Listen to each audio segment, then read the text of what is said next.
I HFVC Roskilde Køge, der arbejder vi jo meget aktivt med alle mulige forskellige slags elev- og kursistgrupper, og en af dem, det er vores ordblinde, som vi har rigtig mange af. Og der bruger vi Erasmus-akkrediteringen meget aktivt til vores kursister. Og der kommer de ud til blandt andet Berlin, en af turene, som vi har brugt energi på, og skal arbejde med nogle af de mundtlige ting for ordblindheden, fordi det er det, vi ved, som der er rigtig svært for dem. De arbejder blandt andet med, hvordan man snakker engelsk i sådan en rigtig situation sammen med andre, og de har været i en opera, hvor de før operaen skulle arbejde med det engelske sprog, og sådan så man bedre forstår operaen bagefter.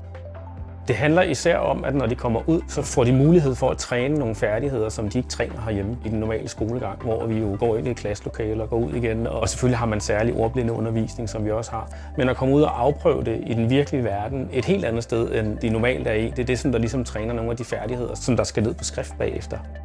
Eleverne de kommer tilbage med sådan en følelse af, at vi har været sammen om noget, og det er det, der giver noget ekstra, at det ikke bare er den almindelige klasserumsundervisning, men at nu er vi sammen om en fælles ting, og vi skal agere et nyt sted, vi skal læse skilte på et andet sprog, som der er svært, og det kan man godt, finder de ud af, når de kommer tilbage.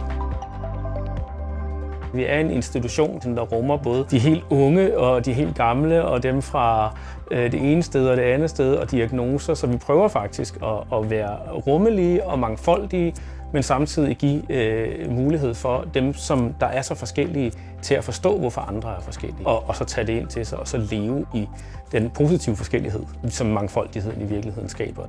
Der er Erasmus-akkrediteringen og de midler, vi får derfra, er rigtig vigtige, fordi mange af vores kursister ikke har midlerne til at tage afsted, så vi bruger dem faktisk til lige nøjagtigt at understøtte, at de her mennesker, som der måske har haft alle mulige forskellige forhold før og forliste skoleophold og uddannelsesophold, de får en følelse af, at der også er nogen, der tager hånd om dem hele vejen igennem, både i Danmark, men også ud i Europa. Jeg tænker, at vi skal blive bedre til som voksenuddannelsessektor og gøre de her ting. Vi har måske haft en tendens til at være lidt bange for at sende vores lidt sårbare elever og kursister afsted på ture, fordi de kan ikke. Men vi finder ud af, når vi gør det, at de kommer hjem med en helt anden forståelse af både Europa, men også af det samfund, som de er en del af her. Og der tænker jeg, at der er rigtig mange andre VUC'er, og det kan også være andre voksenuddannelsesinstitutioner, der kan bruge det lignende. Bruge det til at skabe noget for nogen, som der ellers ikke vil komme afsted. Udfordringen bliver, at du selvfølgelig kommer til at arbejde med nogen, der har nogle særlige vanskeligheder, men outputtet, det er bare så meget større, når de kommer hjem igen.